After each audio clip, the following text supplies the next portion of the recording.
అమ్మ వర్షిని అంటే ఫైనల్గా శ్రీనివాస్ని అయితే అరెస్ట్ చేస్తున్నారు. సో వర్షినితో మాట్లాడారా అండ్ ఈ అరెస్ట్ని మీరు ఏ విధంగా చూస్తారు?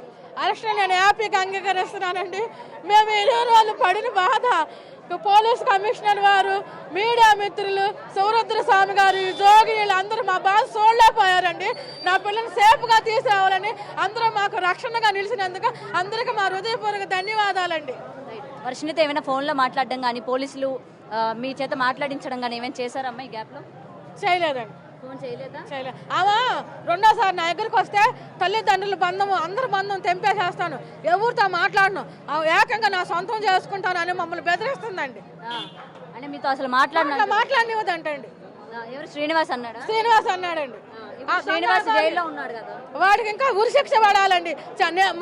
నా కూతురే కాకుండా ఇంకా చాలా మంది, ఆ రాధిక నామంగా చూస్తే నాకు మాకు చాలా వేసిందండి. ఆ పిల్లని ఇంకా ఇంకా 4-5 ఉన్నారండి. ఇలాంటి ఆడవాళ్ళు మోసపోకుండా ఈ సమాజానికి పట్టిన చీడ పురుగుని ఎన్కౌంటర్ చేసి చంపాలని నేను అనుకుంటున్నాను. కానీ ఇక్కడ ఒకటమ్మా, స్టార్టింగ్ నుంచి కూడా తప్పు మీదే అంటున్నారు. ఎందుకంటే వాడిని ఎవరైనా మనిషిని చూస్తేనే భయంకరంగా ఉన్నాడు, దూరం నుంచి దగ్గరికి వెళ్ళడానికి కూడా ఇష్టపడలేదు.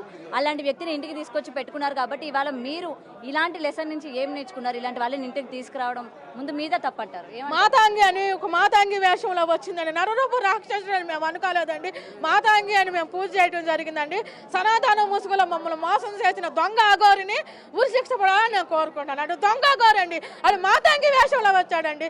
మేము పూజలు చేసి ఆడపిల్లని ఏం చేసేద్దాం అనుకున్నాం, కానీ దరిద్రుడు అంత పిచ్చుండేవాడు డైరెక్టర్గా వాళ్ళ అమ్మాయిలు చెప్పి పెళ్లి చేసుకోవాలండి. ఇట్లా ఆడవాళ్ళు మోసం చేయటం ఏంటండి? ఆడపిల్లల్ని 23 సంవత్సరాలు పెంచుకున్న పిల్లని ఇట్లా తీసుకెళ్ళిపోయి తల్లిదండ్రుల సంబంధం లేకుండా చేసి ఎక్కడెక్కడో పెట్టి ఏమేమో చేపిస్తే మా బాధ ఎంతగా ఉండిద్దండి.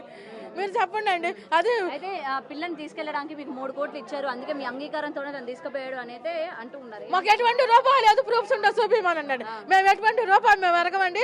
ఆమెకే మేము 48,000 అప్పు ఎదురు పెట్టామండి. మరి మీరు కాలేజ్ ఫీజు కట్టినప్పుడు ఎందుకని అడగలేదమ్మా? వర్షినికి నువ్వెందుకు కడుతున్నావు, మేము కన్నాం కదా, మేము పోషించుకుంటాం కదా, మేము కట్టుకుంటామని మీరు ఎందుకు ఆ రోజు? నేను అడిగానండి. నాకు డాక్టర్ లక్ష రూపాయలు వచ్చినాయండి. నా ₹1,00,000 30,000 నాకు ఈ సంశయం కాదు, మేము కట్టుకుంటామంటే మీ ఇంట్లో కొన్నాక మీరు ఆతిథ్యం ఇచ్చారు, మీకు గిఫ్ట్ అందండి. సరే ప్రేమతో ఇస్తుందని మేము అనుకున్నాం కండి. ఈ 30,000 ముసుగులో నా పిల్లల్ని తీసుకెళ్ళిపోయి నా పిల్లల్ని బలి చేసుకునేదని నేను అనుకోలేదండి. ఓకే, సో ఇన్ని రోజులు వాళ్ళు యూపీలో ఉన్నారని అయితే తెలుస్తోంది కదా. సో ఇన్ని రోజుల్లోని మీకు ఏమైనా సీక్రెట్గా వర్షిని ఫోన్ చేయడం కానీ, ఇక్కడ పరిస్థితి ఈ విధంగా ఉందని చెప్పడం కానీ ఏది కూడా జరగలేదా? ఏమీ లేదు. ఏమీ లేదు. అసలు తల్లిదండ్రులు ఊసే లేదండి. అమ్మాయికి కొత్త ఫోన్ కొనిచ్చాడు, అది తెలుసా మీకు? మాకు తెలియదండి. తీసుకుని ఐఫోన్ కొనిచ్చి లాగేసుకున్నాడు. ఫోన్ లేకుండా వచ్చింది పిల్ల, మళ్ళీ ఏమైనా కొనిచ్చాడో నాకు తెలియదు. ఎందుకంటే అందరికి ఒక డౌట్, అక్కడి నుంచి ఇక్కడ వరకు అంత దూరం ఒక ఆడపిల్ల వచ్చిందంటే ఏ ధైర్యంతో వచ్చింది, డబ్బులు ఎక్కడి నుంచి వచ్చాయి, ఎవరు? ఏమీ లేదండి. వాడు నేను మంత శక్తి చంపేసేస్తాను, మీ ఫ్యామిలీ నాశనం చేస్తానని పిల్లలు భయపెట్టాడండి. ఆ విషయాలు చెప్పి నాతో ఏడవటం జరిగిందండి. అమ్మాయిని భయపెట్టాడు, కడుపులో మరుగు మంది ఇచ్చాడు, వశీకరణ చేశాడు, వశపరుచుకున్నాడు. దొంగ ఆగోరి ఇట్లా పిల్లకి డ్రగ్స్ కూడా ఇచ్చాడని మాకు అనుమానం అండి.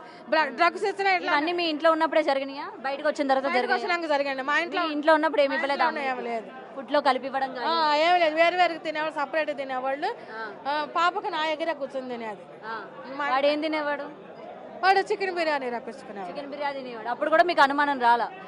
సనాతన ధర్మం అంటున్నాడు, దేవుడు అంటున్నాడు, చికెన్ బిర్యానీ తినడం ఏంటని మీరు ఏం క్వశ్చన్ చేయలేదు? అంటే మేము బయటకు వచ్చినప్పుడు ఇట్లా తింటాము, ఇప్పుడే తినేది, ససాలు అంటే మాకు కుదరదు అని చెప్పడం జరిగింది. అడిగామండి. ఇన్ని పసుపు తాళ్ళు ఉండేయండి, పసుపు కమ్ములు. ఏంటి నీ బొంద, నువ్వు అసలు నువ్వు వెళ్ళిపో ముందలా, ఈ పసుపు తాళ్ళు ఏంటి ఏంటంటే అవి ఏమైనా ప్రేమ జంటలు వస్తారు, మాత ఆశీర్వదించమని వాళ్ళ కడతాకనని అబద్ధాలు మాటలు చెప్పిందండి. సో మీరు అందరూ అంగీకారంతోనే పెళ్లి జరిగిందని మీ అమ్మాయి చాలా సార్లు చెప్పింది. దానికి చెప్పు తగ్గిద్దని చెప్పండి అండి. మా అమ్మాయికి అది భయపడితేనే ఏడ్చింది.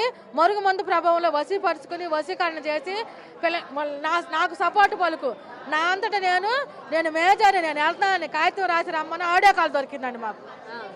అట్లా చెప్పిన పిల్ల మళ్ళా ఇప్పుడు మా మీద చెప్పి మాకు చెప్తామంటే శ్రీనివాస్ గారికి చెప్పు తగ్గిద్ది అని చెప్పండి అండి. వాళ్ళ కుటుంబంతో ఏమైనా మాట్లాడారా? శ్రీనివాస్ కుటుంబ సభ్యులతో మాకు ఎటువంటి కాంటాక్ట్ లేదండి. ఎవరితో మాట్లాడలే? ఈ విధంగా మీ అమ్మాయిని తీసుకుపోయారని కానీ ఏం అడగల క్వశ్చన్స్? మాకు ఎటువంటి అసలు ఊరే మాకు తెలియదండి. ఓకే. సో నెక్స్ట్ ఎట్లా ప్రొసీడ్ అవ్వాలనుకుంటున్నారమ్మా? అమ్మాయి ఆల్రెడీ మీరు గుజరాత్ నుంచి తీసుకెళ్ళినా సరే మీ దగ్గర నుంచి పారిపోయింది.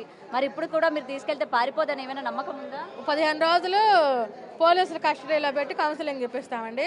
అక్కడ నుంచి గొలుసులు వేస్తామండి పిల్లకి. గొలుసులు వేసి మేము వైద్య సేవలు మేము చేసుకుంటామండి. పాపను మేము చూసుకుంటాం.